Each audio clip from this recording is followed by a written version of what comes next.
2, 3, cheer! Thanks, everyone. Great turnout. Thanks, Emily. Thanks, Ollie. Hello, everybody. You're right, I'm not supposed to be here. I'm not supposed to be talking. But we've got a few things to say. And I'm going to start with a bit of honesty. I lived in London 25, 30 years. And when I was here, like a lot of people who live in cities and go on Twitter, I thought farmers drove around in Range Rovers, moaning, until February, and then you all went skiing. And then about 5 years ago, I started farming. And I've come to understand just how unbelievably difficult it is, and complicated, and dangerous, and cold. Very cold. Even when we're harvesting, it's cold. And it's just the forest of costs that staggered me.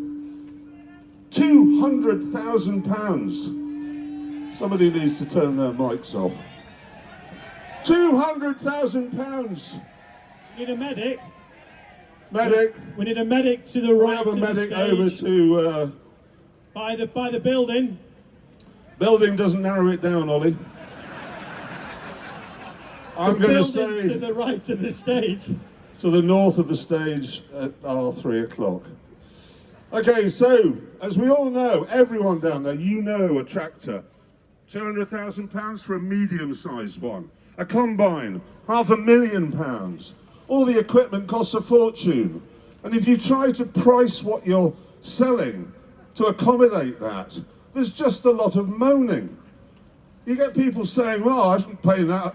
I can get a chicken from abroad. Yeah, you can. But it's so full of chlorine, it tastes like a swimming pool with a beak. And then you've got the environmentalists endlessly shouting at you.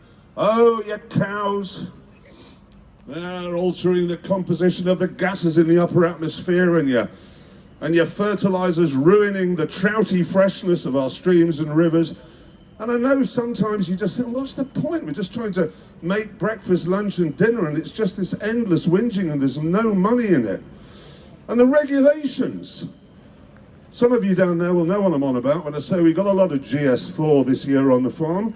And we were told, oh, the sheep will love that. No, they don't. They're standing looking at it in the same way that a 5-year-old looks at an olive. They don't want to eat it.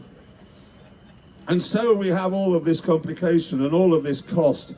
And there's very, very little money in it. Very little money, as you know. And then we got the budget. Now, I know a lot of people all across the country in all walks of life took a bit of a kick on the shin with that budget. You lot got a knee in the nuts and a light hammer blow to the back of the head. Because we had pickup trucks, double cab pickup trucks, being reclassified as company cars. 211% tax rise there. £50 carbon tax on a bag of fertiliser. The basic farm payments altered in such a way that we're getting a lot less than we thought we were going to get. And then there was the inheritance tax business. Honestly, I don't know where to start. I know you've heard a lot about it today, and I'm not going to dwell on that. I will just say this. Rachel Reeves has told us, what is it, 72% of farms are going to be unaffected by this. I've just been interviewed by Victoria Derbyshire for Newsnight. Let's see if we can educate her here, if she's still around, Victoria. How many people here, if you'd raise your hands, are from a family farm? I want to see, right.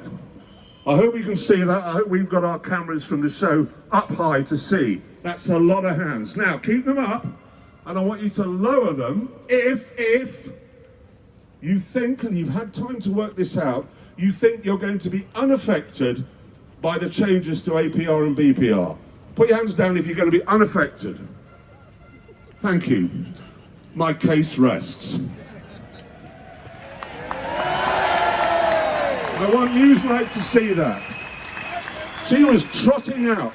Nobody's affected. Rachel Reeves says so. Since when was the BBC the mouthpiece of this infernal government?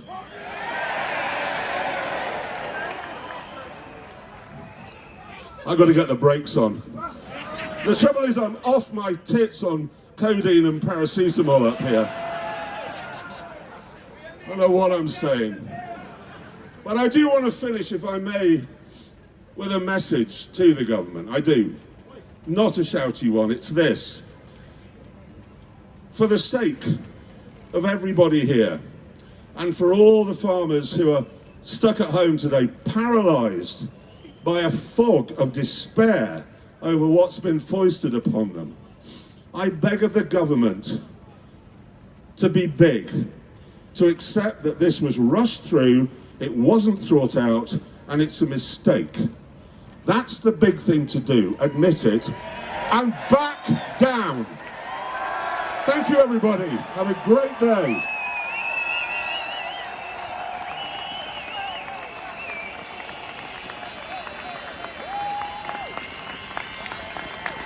All right, everybody, all is